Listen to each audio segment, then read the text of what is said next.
Everyone, welcome to my channel knowledge lover. आज हम बात करने वाले हैं कि अगर आपसे एप्लीकेशन लिखते भी नहीं आता, आप जीरो लेवल में, आपसे बिल्कुल भी नहीं आता, बट आपको नंबर मिलना है तो कैसे मिले। कुछ ऐसे ट्रिक्स होते हैं जिसके थ्रू हर चीज़ में कुछ ना कुछ ट्रिक्स होता है, जिसमें अगर 5 नंबर का है तो उसमें आप 3 नंबर तो ला ही सकते हो, अगर वो 10 का है तो 5 नंबर ला सकते हो। तो कुछ फॉर्मेट होती है, हर चीज़ की फॉर्मेट होती है, चाहे वो क्वेश्चन आंसर हो, चाहे वो अनसीन पैसेज हो। क्योंकि जो हिंदी मीडियम होते हैं, जो कि सिर्फ मैथ्स अपने सब्जेक्ट जिसमें उनका इंटरेस्ट उसमें ध्यान दिए, और बाकी में इंग्लिश आता नहीं है, समझ में नहीं आता, छोड़ देते हैं। जब पेपर होता है तो फिर डर आ जाता है, अब हम कैसे करें, कैसे सॉल्व करें, कैसे लिखें, कैसे पढ़ें, बहुत सारे क्वेश्चन आने लगते हैं। So hi, my name is Anisha. Please subscribe the channel for the more video and let's start how to write the application. Okay, so हम सीखेंगे कैसे राइट करें एप्लीकेशन। अगर आपसे बिल्कुल भी नहीं आता और आप चाहते हो कि हमें कुछ मार्क्स मिले, और मिलना भी चाहिए क्योंकि हर चीज़ का फॉर्मेट होता है। अगर आपसे बिल्कुल भी नहीं आता तो हमने कुछ ऐसे फॉर्मेट बनाया है, अगर इतना भी लिख दिया है तो आप 5 में 3 मार्क्स तो ईजिली पा जाएंगे। बस पहली चीज़ राइटिंग अच्छी होनी चाहिए, दूसरी फॉर्मेट सही तरीके से लिखना चाहिए। होता क्या है, अगर कोई भी चीज़ आप हिंदी ले लो, मैथ्स ले लो, साइंस ले लो, मैथ्स में चलो सॉल्व करने का रहता है, बट उसमें भी अगर स्टेप सही लिखते हो, जैसे फार्मूला लिख दिए, अब अगर आपसे सॉल्व करते नहीं आता है, फार्मूला लिख दिए, उसके दूसरे स्टेप के फार्मूला में उसको डिजिट को रख दिए, जो भी अंक दिया हुआ है उसको लिख दिए, और फिर लास्ट में सॉल्व नहीं कर पाते हो तो अब भी उसके मार्क्स मिलते हैं। इसलिए फॉर्मेट तैयार करना, फार्मूला लिखना, उसके स्टेप्स को लिखने बहुत ज़रूरी होता है, और ये सब बोर्ड एग्जाम में बारीकी से आपको नंबर मिल जाते हैं, आप इजीली अच्छे मार्क्स प्राप्त कर सकते हो। जैसे हम यहाँ बात कर रहे हैं एप्लीकेशन की बात। अब एप्लीकेशन कुछ भी आ सकती है कि लीव के लिए, कि आप 4 दिन की छुट्टी के लिए, या अपने भाई की शादी में जा रहे हैं, या कोई चीफ मिनिस्टर आ रहे हैं, बहुत सारे ऐसे होते हैं बहुत इंपॉर्टेंट। जैसे आप प्रीवियस ईयर के क्वेश्चन को देखिए, उसमें 5 साल को उठाइए, उसमें जितने हैं फॉर्मेट तैयार कर दी हूँ, इस फॉर्मेट में उसको रखने की कोशिश करना इस वीडियो के बाद, और उसको भी मैं कंप्लीट करवा दूंगी। अब जैसे कुछ भी दिया है, लेकिन ये तो नहीं जाएगा ना, मान लो टू द प्रिंसिपल है, ठीक है, हम प्रिंसिपल से लिए, कभी चीफ मिनिस्टर दे सकता है, उसमें लिखा रहता है एप्लीकेशन में हेड मास्टर, चीफ मिनिस्टर, तो जो भी बड़े रहेंगे, मतलब प्रधानमंत्री ले लो, जो सबसे बड़े लीडर रहते हैं वो यहाँ पर लिखा रहता है। अगर प्रिंसिपल को लिखना है तो प्रिंसिपल, चीफ मिनिस्टर को लिखना है टू द चीफ मिनिस्टर, जिसको भी लिखना है लेटर वो यहाँ पे रहेगा। वो शुरू में लिखा रहता है, कैसे लिखा रहता है, to write the application for principal for chief minister, ठीक है, ये हो गया।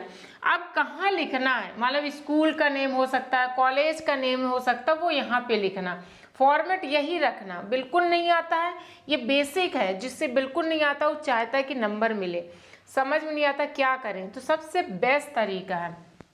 फिर स्कूल का नाम लिख दो, फिर कहाँ है वहाँ पर दिया रहता है ना, जैसे कि हम बता रहे हैं, जैसे दिल्ली में डीएवी स्कूल, यहाँ पर लिख देती हूँ DAV public school Delhi, area का नाम मान लो साकेत नगर दिल्ली, ऐसे लिख देते हो, ठीक है। तो वैसे एड्रेस के साथ लिख देते हो, फॉर्मेट सही लिखना, लेकिन कि इसके नीचे ही ये लिखना सब्जेक्ट को, ठीक है।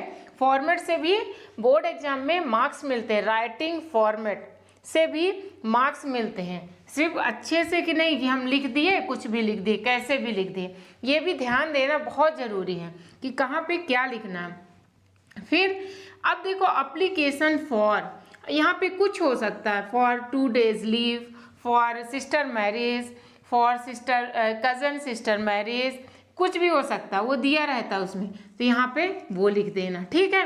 एप्लीकेशन फॉर देख लेना किस चीज़ के लिए एप्लीकेशन है, एक बार पढ़ना, 2 बार पढ़ना, समझ में आ जाएगा कि एप्लीकेशन फॉर, एप्लीकेशन के साथ कुछ भी लिखा रहेगा, अब चुपचाप उठा के, अगर आपको समझ में नहीं आता, एप्लीकेशन तो जानते हो ना, तो application for, right the application for, ऐसे लिख देते हैं, आप समझ जाना, अच्छा एप्लीकेशन फॉर, तो जल्दी से यहाँ पर लिख देना, छुट्टी के लिए जो भी है। फिर इसी के नीचे रिस्पेक्टेड सर लिखना, डायरेक्ट नीचे, फिर आई बेग टू से यहाँ इसके जस्ट नीचे लाइन से स्टार्ट करना। कोई कोई ऐसे भी लिख सकते हैं कि sir respected, I respectfully I beg to say that. ये सिंपल तरीका भी बता रहे हैं, जिससे आता है वो कुछ अच्छा लिखने की कोशिश करे ताकि उसको फुल मार्क्स मिले। अगर हट के लिखोगे मार्क्स पाने के चांसेस ज़्यादा हो जाते हैं। बट ये वो तरीका है जिससे बिल्कुल भी नहीं आता, बिल्कुल लिख नहीं पाते हैं, समझ नहीं पाते, उनके लिए ये है। अगर आप भी इतना आता है तो आप थोड़ी स्टैंडर्ड बढ़ाइएगा ज़रूर इसी में, ठीक है। फिर रिस्पेक्टेड सर इसी के नीचे पर फॉर्मेट यही होना चाहिए। फिर ये हुआ I beg to say that, जो कि बचपन से पढ़े हैं ये वाला। अब तो I have to say that ऐसे बोलने लगे, I would like to say that हम नहीं कहते, आप सिंपल जो बचपन से पढ़े वही लिखो।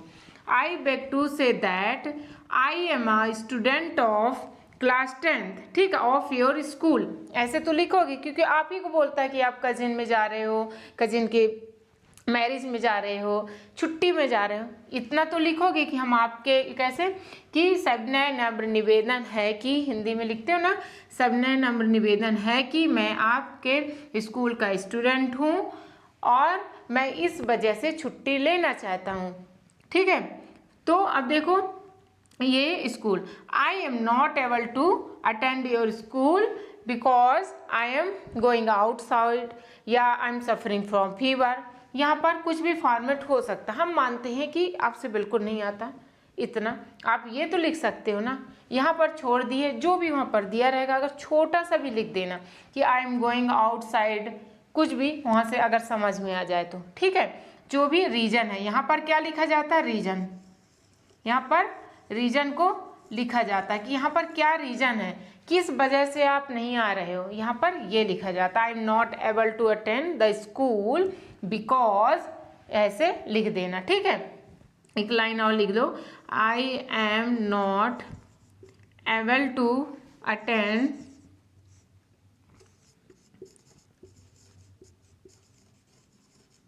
द स्कूल, मतलब इसको भी लिख सकते हो। फिर रीजन बता देना, बिकॉज लगा के आप यहाँ पर बिकॉज ये लगाकर इधर लिख देना, बट यहाँ से रीजन बता देना, ये भी इतना भी लिख देना, ठीक है। I am not able to attend the school, because के बाद आता है लिख देना, नहीं आता तो इतना भी लिख दोगे तब भी इसमें 1 नंबर मिल सकता है, हेडिंग में 1 नंबर मिलता है और लास्ट का 1 नंबर मिलता है, तो कम से कम इतने तो मार्क्स मिल रहे हैं।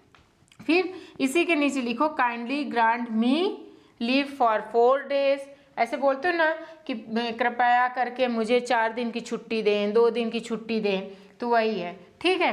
आई शैल बी हाईली ऑब्लाइज्ड, मैं आपका आभारी रहूँगा, ऐसे बोलते हो ना, आभारी रहूँगी, ठीक है।